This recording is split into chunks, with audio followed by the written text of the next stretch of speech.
Kamu pilih mana? KPR konvensional atau KPR syariah? Penasaran apa bedanya?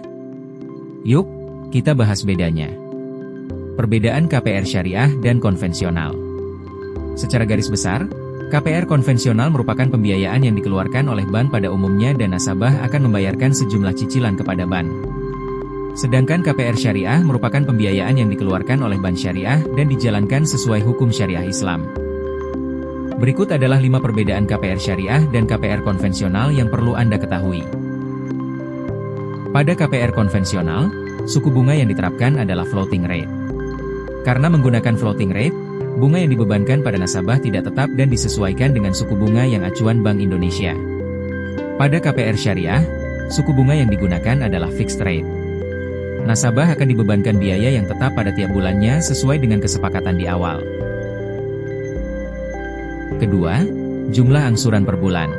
Karena adanya perbedaan suku bunga yang digunakan, maka jumlah angsuran per bulan yang akan dibayarkan pun akan berbeda antara KPR syariah dan KPR konvensional.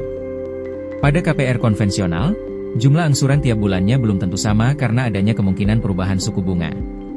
Namun pada KPR syariah, jumlah angsuran tiap bulannya akan sama sesuai kesepakatan di awal. Ketiga, denda pembayaran.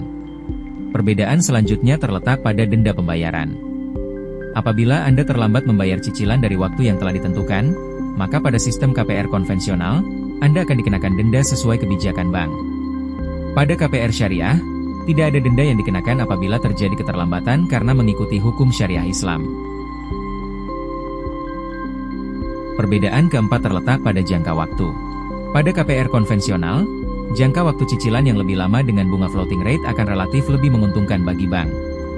Oleh karena itu, jangka waktu yang diberikan oleh KPR konvensional relatif lebih lama dibandingkan KPR syariah. Pada KPR syariah, bank mendapatkan untung dari penjualan rumah sehingga jangka waktu yang dapat diberikan relatif lebih cepat dibandingkan KPR konvensional. Dan perbedaan yang kelima, akad yang digunakan. Perbedaan mendasar antara KPR konvensional dan KPR syariah terletak pada akad yang digunakan. Pada KPR konvensional, akad yang digunakan adalah kesepakatan biaya pinjaman disertai bunga KPR dan biaya lainnya antara bank dan nasabah. Sedangkan pada KPR syariah, akad yang digunakan adalah akad kesepakatan jual-beli atau akad murabahah. Pada KPR syariah, pihak bank membeli rumah yang telah ditentukan dan menjualnya kepada nasabah sesuai kesepakatan yang telah disetujui bersama di awal. Perbedaan-perbedaan di atas dapat Anda gunakan sebagai pertimbangan untuk memilih jenis pinjaman untuk membeli rumah impian.